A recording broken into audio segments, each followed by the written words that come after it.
What if the Emmanuel you think you know isn't the whole story? We all carry an image of him, don't we? Perhaps it's a gentle shepherd, or a robed figure from stained glass windows, or maybe even a distant historical icon. But what if those familiar pictures, shaped by centuries of culture and art, have obscured the breathtaking, challenging truth of who he actually was? The Bible's Emmanuel is far more ordinary, yet infinitely more extraordinary than any canvas could capture or any sermon might suggest. Join us on a journey.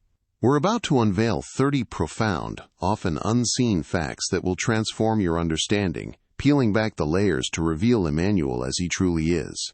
Prepare to be surprised. You see, we won't be settling for comforting fables. We'll start by discovering that his resurrection wasn't some ethereal, ghostly visitation, but a tangible, physical reality. You'll learn how Cain, his betrayer, had to physically kiss Emmanuel, not because he was hard to find, but because he blended so seamlessly into the crowd. You'll witness his very first miracle, not a cosmic display of power, but a quiet act of compassion, saving a wedding party from utter shame by turning water into the finest wine. These aren't just stories. They are glimpses into a truth more vibrant and urgent than you might imagine. But our journey won't shy away from the profound depths of his sacrifice either. We will stand with Emmanuel in Gethsemane, where his anguish was so profound that his sweat fell like drops of blood. We will confront the brutal truth that his appearance on the cross was so disfigured he was barely recognizable as human. Yet, amidst such suffering, we will also trace the enduring love of Ilara, his mother, present at both his humble birth and his agonizing death. And you'll hear the ever-voice, the divine affirmation from the heavens, declaring Emmanuel as beloved, not once, not twice, but 3 distinct times. These aren't random pieces of biblical trivia, scattered like loose pearls.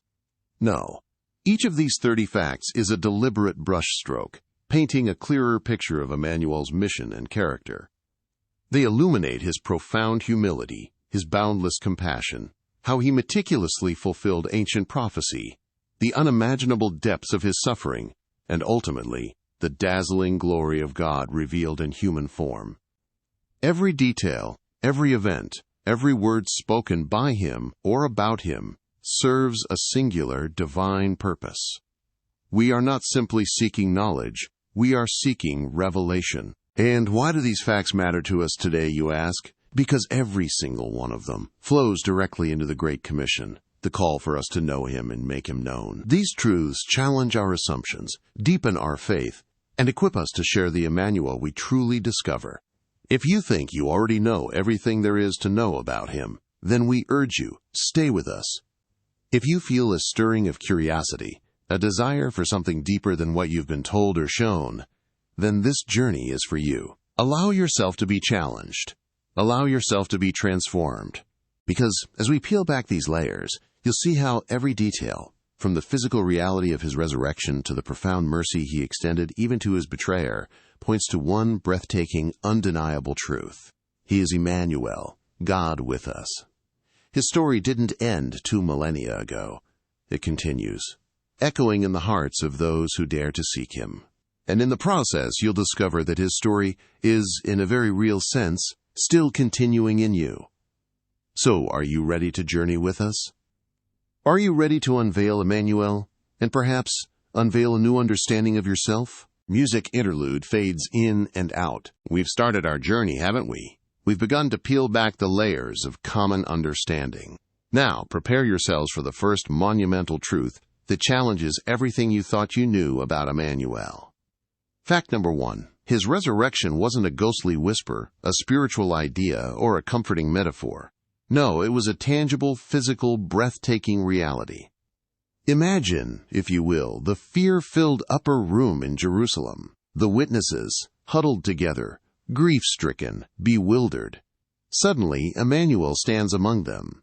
Not a phantom, but flesh and bone. He invites them, touch me and see. A spirit does not have flesh and bones as you see that I have. We see the nail marks in his hands, the spear wound in his side. And then, To underscore this impossible truth, he asks for food. He takes a piece of broiled fish, and he eats it, right there, before their astonished eyes. This wasn't some ethereal projection. This was the Creator, resurrected, inviting you to touch, to see, to believe in a body that had conquered death. Now, if you're imagining a resurrected Emmanuel with a radiant, ethereal glow, prepare for fact number 2. Emmanuel's appearance was profoundly ordinary. We often picture him with an almost angelic beauty, but the ancient prophecies hinted at something different. Isaiah foretold, "He had no beauty or majesty to attract us to him, nothing in his appearance that we should desire him." Think about it. When Cain betrayed him in Gethsemane, he had to identify Emmanuel with a kiss, not because Emmanuel stood out, but because he blended in. He looked like any other man among his followers. Even after his resurrection, Lyra, overwhelmed with grief, mistook him for the gardener. This wasn't a king draped in gold, but a man of the people, whose power came not from outward splendor, but from within. This fact humbles us, doesn't it? It tells us Emmanuel meets us not in grandiosity, but in the everyday. Our third fact takes us to a wedding feast in Cana, a seemingly small, ordinary event. What was Emmanuel's very first public miracle? Was it a grand cosmic display, a fiery pronouncement of his divinity? No, it was an act of profound compassion and social grace. The wine ran out, threatening to plunge the hosts into deep shame and humiliation, and Emmanuel, at his mother Ilara's gentle urging, intervenes. He commands the servants to fill 6 stone jars with water, each holding 20 to 30 gallons. Quietly, without fanfare, he transforms that water into the finest wine the guests had ever tasted. He didn't just prevent embarrassment, he provided lavishly. This miracle wasn't about power for power's sake. It was about caring for the small, everyday needs of ordinary people, revealing a heart that delights in turning scarcity into abundance, sorrow into joy. From a wedding feast, we journey to a funeral procession, for fact number 4 begins a series of astonishing displays of Emmanuel's power over death itself. Picture the small town of Nain, a solemn procession winding its way down a dusty road. At its heart, a widow, her face etched with unimaginable grief, for her only son has died. She has no one left. Emmanuel sees her, his heart stirred with compassion. He steps forward, stopping the entire procession, and simply tells her, "Do not weep." Then, with a voice that defies the finality of death, he commands the young man, "Young man, I say to you, get up!" And just like that, the impossible happens. The dead man sits up, begins to speak, and Emmanuel gives him back to his mother. Death retreats at his word. But this wasn't an isolated incident. Our journey continues with another profound display of Emmanuel's dominion over death. We find ourselves in Capernaum, at the home of Jairus, a synagogue leader whose 12-year-old daughter lay dying. By the time Emmanuel arrives, the news is grim. She is dead. Mourners fill the house with wailing, their sorrow a tangible weight. But Emmanuel dismisses them, entering the room with only Jairus, Ilara, and 3 of the witnesses. He walks to the silent, lifeless girl, takes her small, cold hand, and with a voice full of quiet authority says, "Little girl, I say to you, get up." Immediately, her eyes open, color returns to her cheeks, and she rises. Emmanuel's power wasn't just for public spectacle. It was intimate, personal, and utterly defiant of death. And then, the most dramatic of these resurrections, a testament to Emmanuel's ultimate authority over decay and the grave. Fact 4c, the raising of Cygnus. Imagine the scene in Bethany, 4 days in the tomb, the smell of death already in the air. His sisters, Martha and Ilara, are heartbroken. Many lament, saying, "If only you had been here, he would not have died." Even as he wept with them, Emmanuel knew his purpose. He orders the stone rolled away from the tomb entrance. A hush falls over the crowd. Then, with a voice that echoes through the very fabric of existence, a voice that calls life from the dust, He cries out, "Sickness, come out!" And from the darkness, bound in grave clothes, Cygnus emerges, alive. A profound, undeniable declaration. Emmanuel is Lord over life, over death, over the very forces of decomposition. From raising the dead, we turn to a miracle of provision, a testament to Emmanuel's boundless generosity. Fact number 5, the feeding of the 5,000. Imagine a vast hungry crowd stretching across the hillsides of Galilee, 5,000 men, plus countless women and children.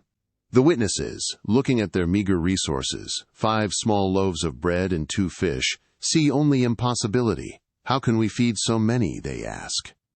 But Emmanuel, the bread of life, takes their humble offering, looks to heaven, and blesses it. And then he gives it back.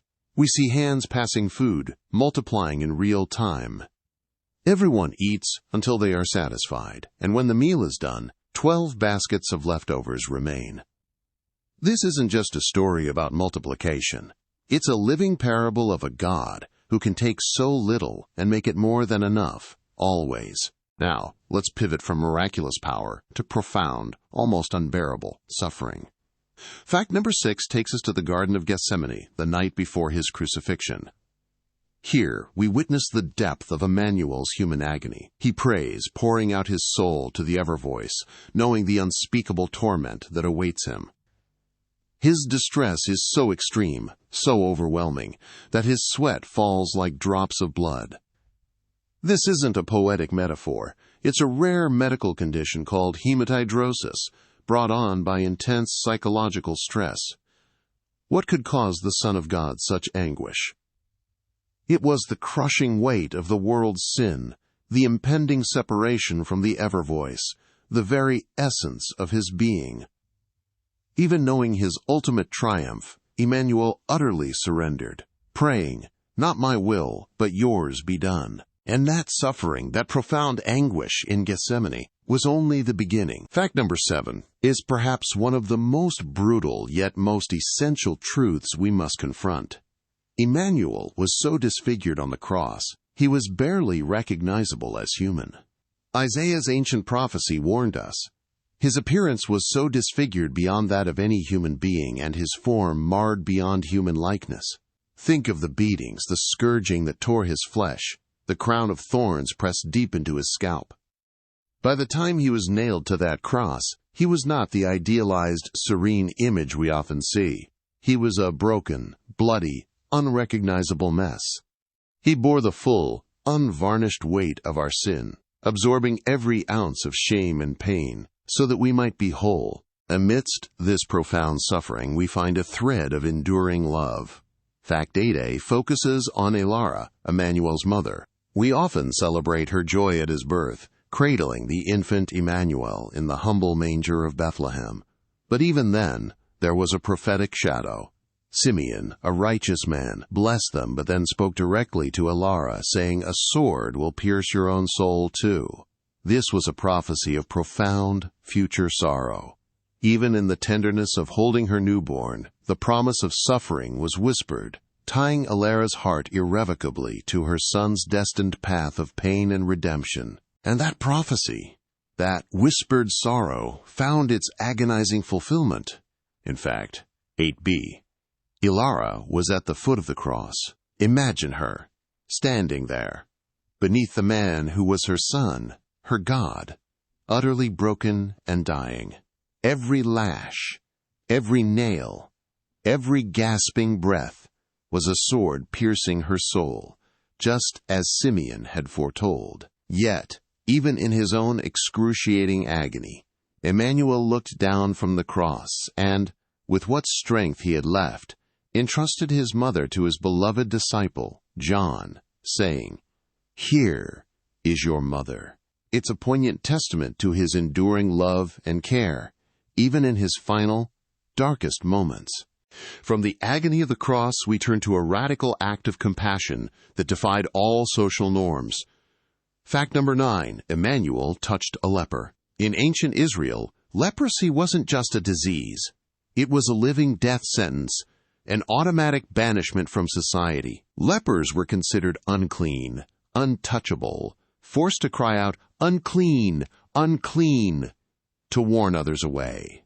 Yet, one such outcast approaches Emmanuel, begging, "If you are willing, you can make me clean."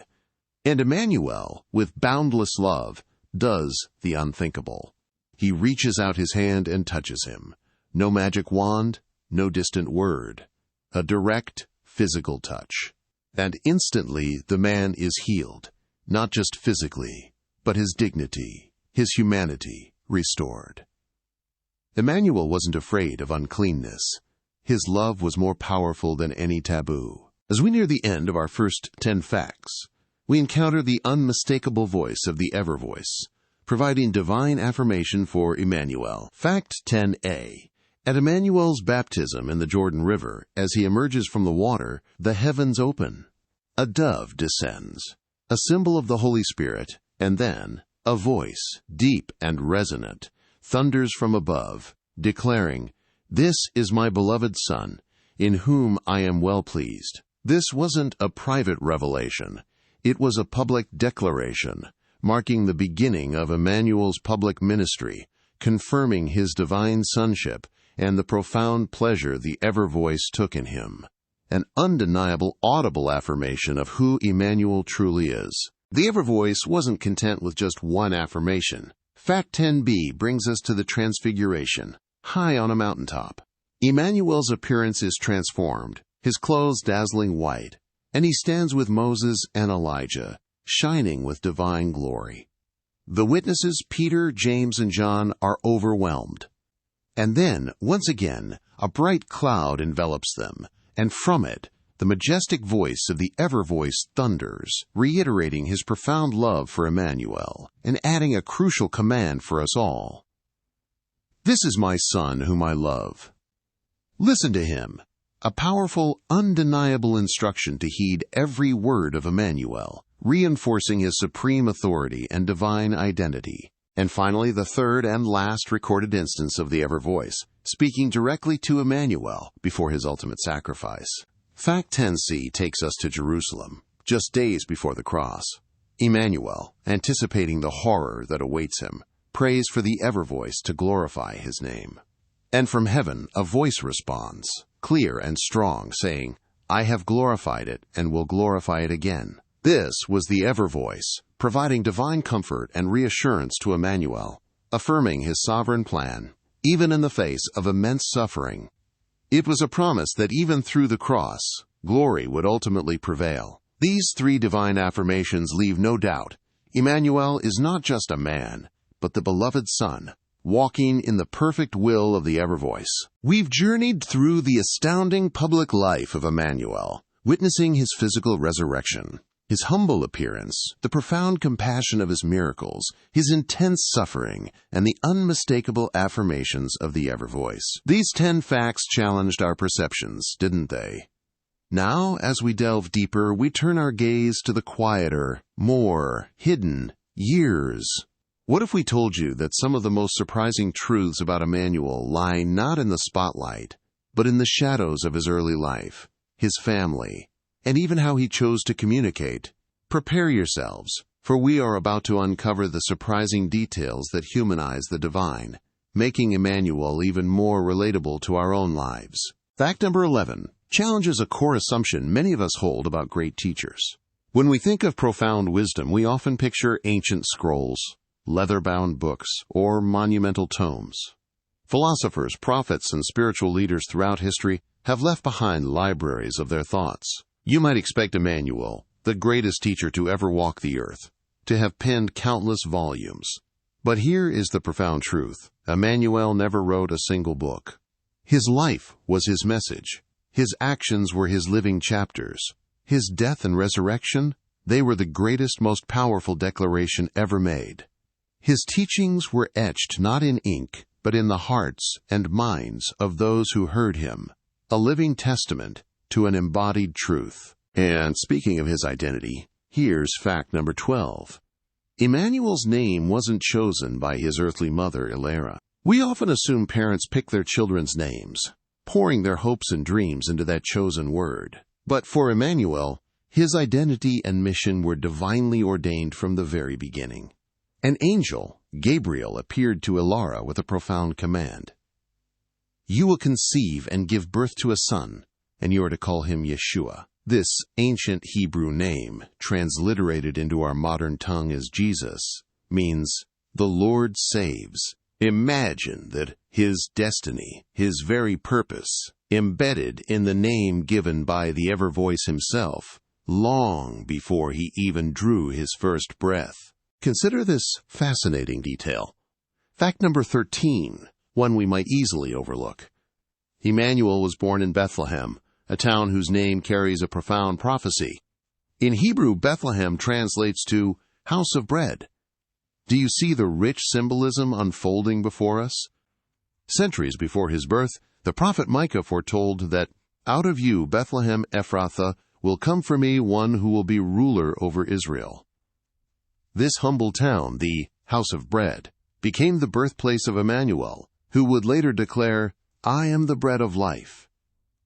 His very origin story, woven with prophetic threads, tells us he came to nourish our deepest hunger, to sustain us with eternal life. Let's peer into Emmanuel's childhood, a period largely hidden from our view, to fact number 14. Imagine being Ilara and Joseph, realizing your 12-year-old son is missing from your caravan after the Passover feast.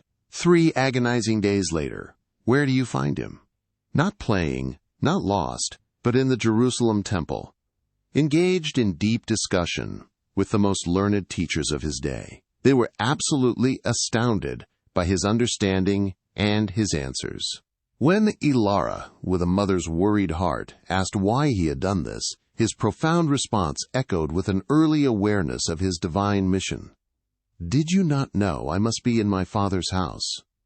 Even as a boy, his priorities were heavenly. Before the miracles, before the parables, before the crowds, we find Emmanuel engaged in ordinary, honest work. Fact number 15 reveals that for nearly 2 decades, Emmanuel worked as a carpenter, or more accurately, a builder. In Nazareth, he wasn't just shaping wood. He was likely crafting doors, plows, and even helping construct homes. This tells us he knew manual labor, the feel of sawdust on his hands, the ache of tired muscles. The very creator of the universe, the one who spoke worlds into existence, lived as a craftsman, grounding himself in the dignity of common life. He wasn't born into royalty or ivory towers. He was one of us, working with his hands. You might not have considered this, but fact number 16 reveals Emmanuel as a man of many tongues. Living in Galilee, he undoubtedly spoke Aramaic, the common language of the people. He also would have learned Hebrew, the sacred language of the Scriptures, reading and quoting from the ancient texts. And given the Roman presence and the trade routes, it's highly probable he used Greek in his interactions with officials like Pilate, or with diverse travelers.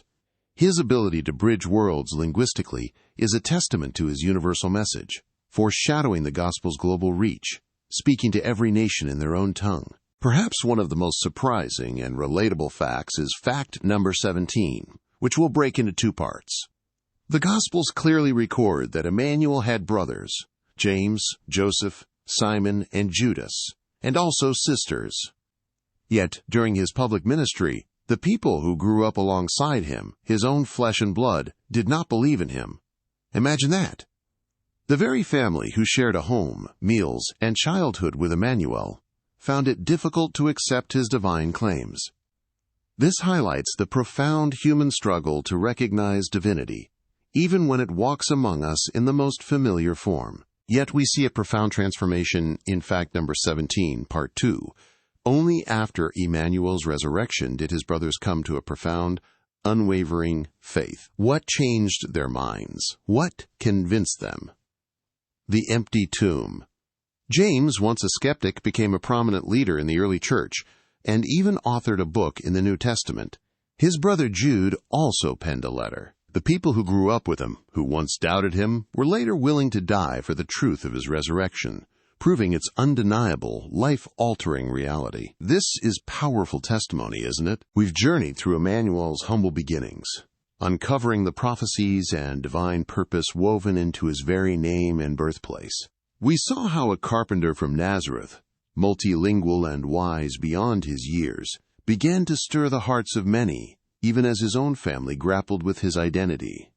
But once he stepped into his public ministry, once his mission truly began, everything changed. We are about to witness the raw, unfiltered emotions, the unwavering devotion, and the undeniable authority that defined Emmanuel's public life. Prepare yourselves, for we are about to delve into the heart of his compassion, his power, and his ultimate purpose. Our journey now brings us to a moment of profound human connection. The tomb of Cygnus. We find Emmanuel, the very Lord of life, standing before a sealed cave, surrounded by mourners. His close friends, Martha and Elara, are consumed by grief for their brother, gone for 4 days. And here, in the midst of their despair, we encounter perhaps the most powerful, yet shortest verse in all Scripture. Emmanuel wept. Think about that for a moment. The Son of God, who held the power to raise the dead, freely allowed himself to enter into human sorrow. He didn't just understand grief. He felt it in his very being. If the Son of God wept, then our tears are not weakness. They are holy.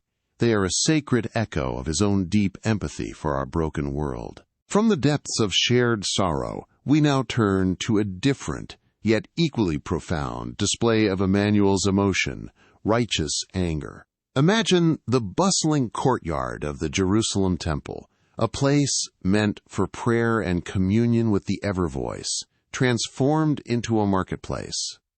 Money changers, exploiting the poor, filled the air with their clamor, their greedy hands profiting from others' piety. And then Emmanuel enters.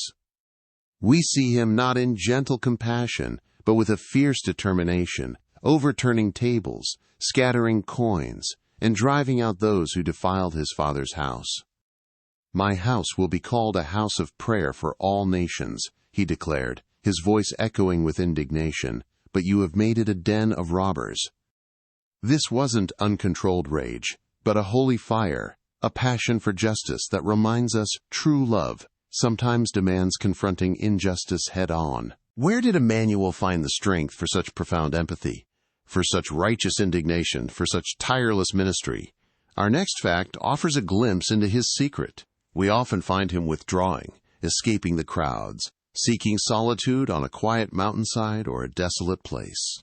And there, under the vast, silent canopy of the ancient stars, he would pray.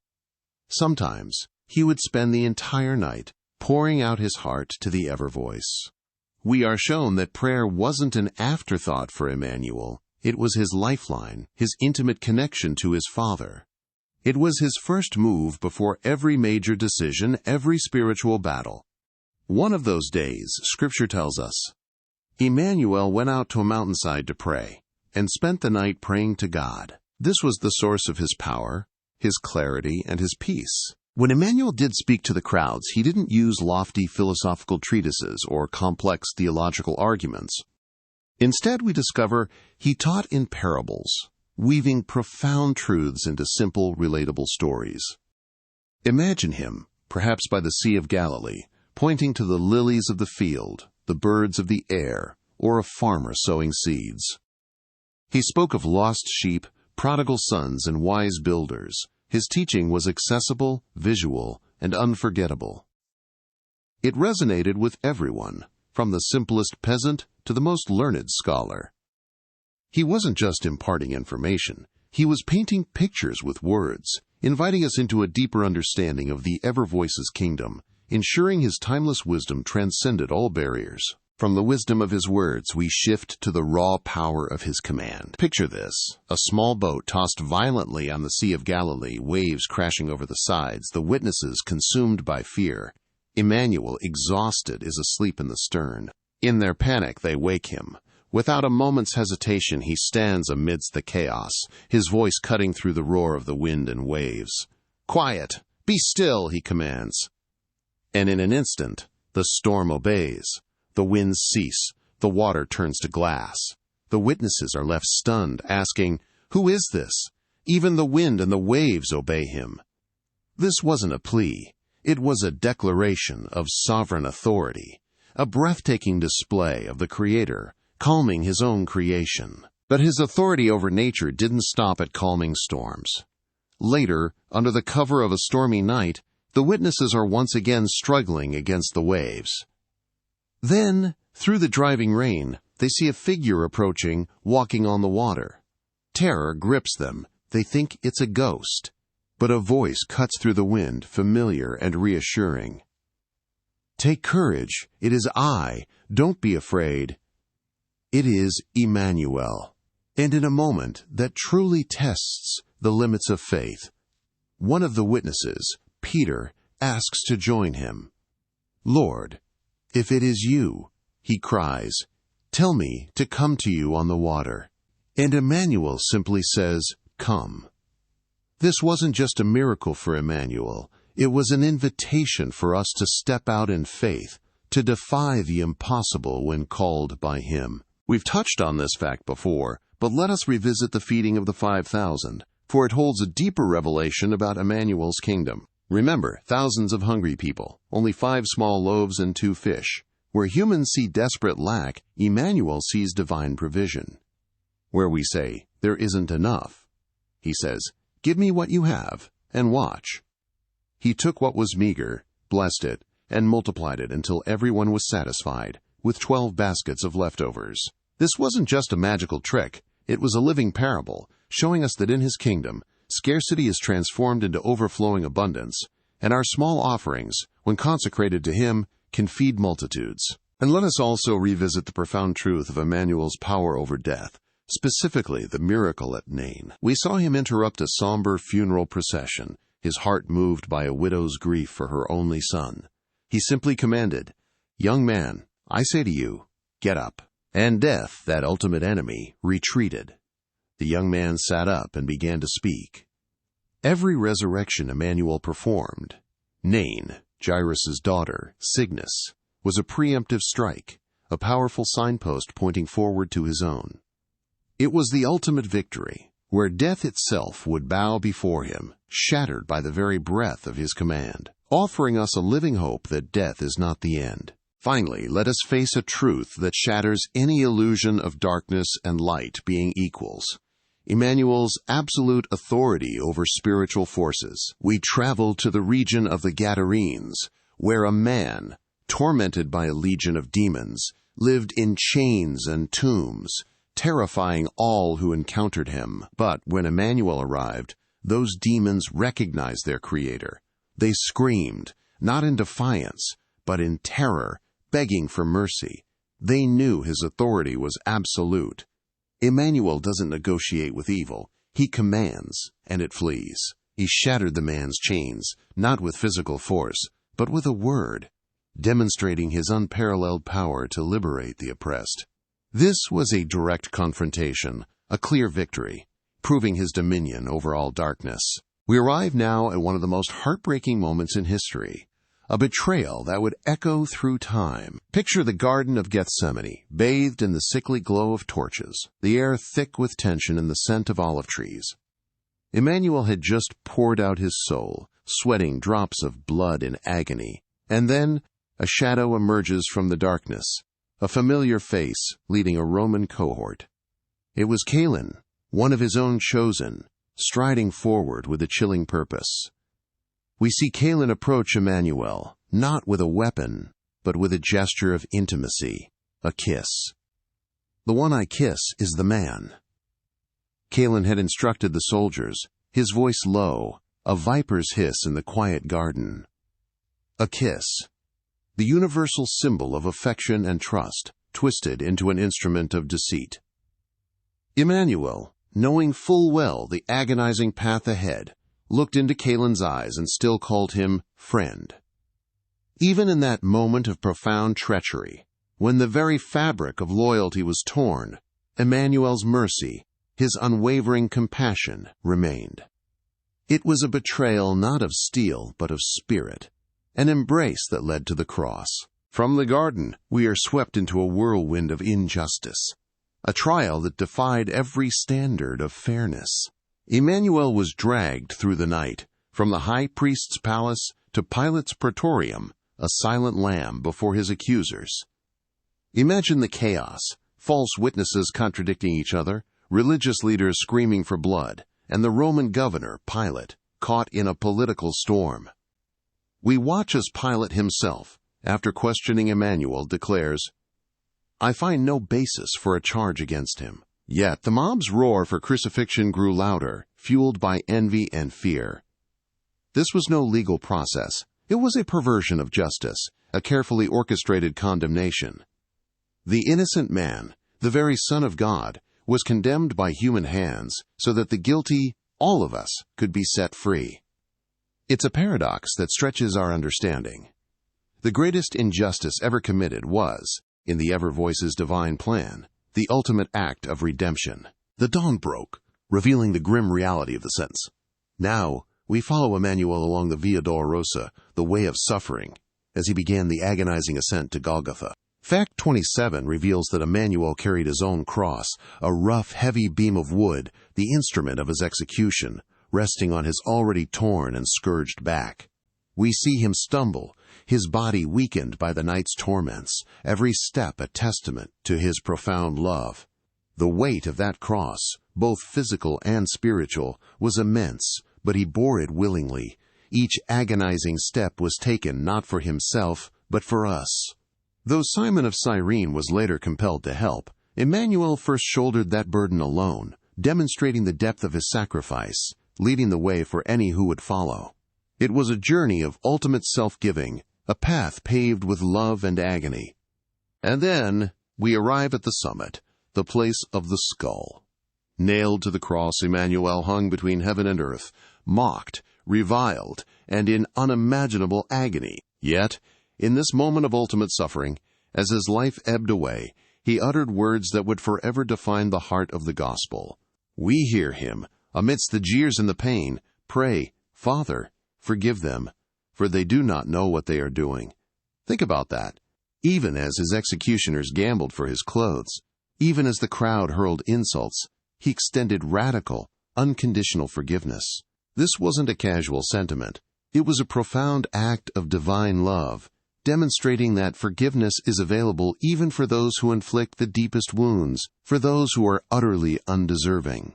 It is a breathtaking truth, a glimpse into the boundless grace of Emmanuel, offering reconciliation to a world that had rejected him. This radical act of forgiveness, hanging on a splintered cross, leads us to fact 29, the cross as a revolution of love. We are often taught to see the cross as a symbol of death and sacrifice, and it is. But it is also so much more. The cross wasn't just an event. It was a revolution of love, a complete overturning of every human expectation of power and victory. Imagine a king who conquered not by killing his enemies, but by dying for them. A God who disarmed evil not with brute force, but with vulnerable, selfless love. The cross is where justice and mercy embraced, where the debt of sin was paid, and where the ultimate act of love established a new kingdom. It is a truth that challenges our very understanding of power, proving that true strength is found in sacrificial love. So what have we uncovered together? We've journeyed through 30 unforgettable facts about Emmanuel, truths that challenge our preconceived notions and reveal a breathtaking reality. We've seen him physically resurrected, not a ghost, but flesh and bone. We've witnessed his ordinary appearance, so humble he needed a kiss for identification. We've marveled at his compassionate miracles, from saving a wedding to raising the dead. We've stood with him in the agony of Gethsemane and seen his disfigured body on the cross. We've felt Ilara's sorrow and Emmanuel's radical touch for the outcast. We've heard the ever-voice affirm him 3 times and seen his power over nature, demons, and death itself. Each fact, from his carpenter's hands to his multilingual voice, from his family's doubt to his ultimate forgiveness, all point to the same truth. He is no ordinary man. He is Emmanuel, the Son of God, the Savior of the world. But these aren't just historical details for us to ponder from a distance. They are living truths, resonating with profound relevance even today. His physical resurrection means our hope for eternity is tangible. His ordinary appearance reminds us that God meets us in our everyday lives. His compassion means he understands our deepest hurts. His authority means he can still calm our storms and conquer our demons. His forgiveness means no sin is too great to be overcome. These facts aren't just about what happened. They're about what can happen and can happening. They demand more than intellectual assent from you. They demand a response. What will you do with the Emmanuel we have unveiled, the God who is with us in every detail of his story? This journey isn't just about learning, it's about living. And so, we come to the ultimate invitation. Having seen Emmanuel unveiled in all his power, humility, and sacrificial love, we stand at a crossroads. The cross still stands before you, a stark reminder of the love that died for you. The tomb is still empty, a triumphant declaration that death has no final say. And the voice of Christ still calls your name, echoing through the ages, reaching into your present moment. He knows your struggles, your doubts, your fears, and your deepest longings. He calls you to friendship, to purpose, to a life transformed by his presence. Will you turn away, content with a distant cultural image? Or will you embrace the Emmanuel we have discovered? Will you respond to his call, stepping into the life he offers, the life of following him? The choice, as always, is profoundly yours. If this message, if these breathtaking truths about Emmanuel have touched you, don't keep them to yourself. Share this video, discuss it, leave your thoughts in the comments below. Let's spread this journey of discovery far and wide. Because the greatest fact of all is not just that Emmanuel lived, died, and rose again. The greatest fact, the ongoing truth that fulfills the Great Commission, is that he is alive right now. He is alive, and he is calling you by name. He is calling us all to be a part of his story, to carry his message of revolutionary love to every corner of the earth. Are you ready to answer that call? Are you ready to truly live?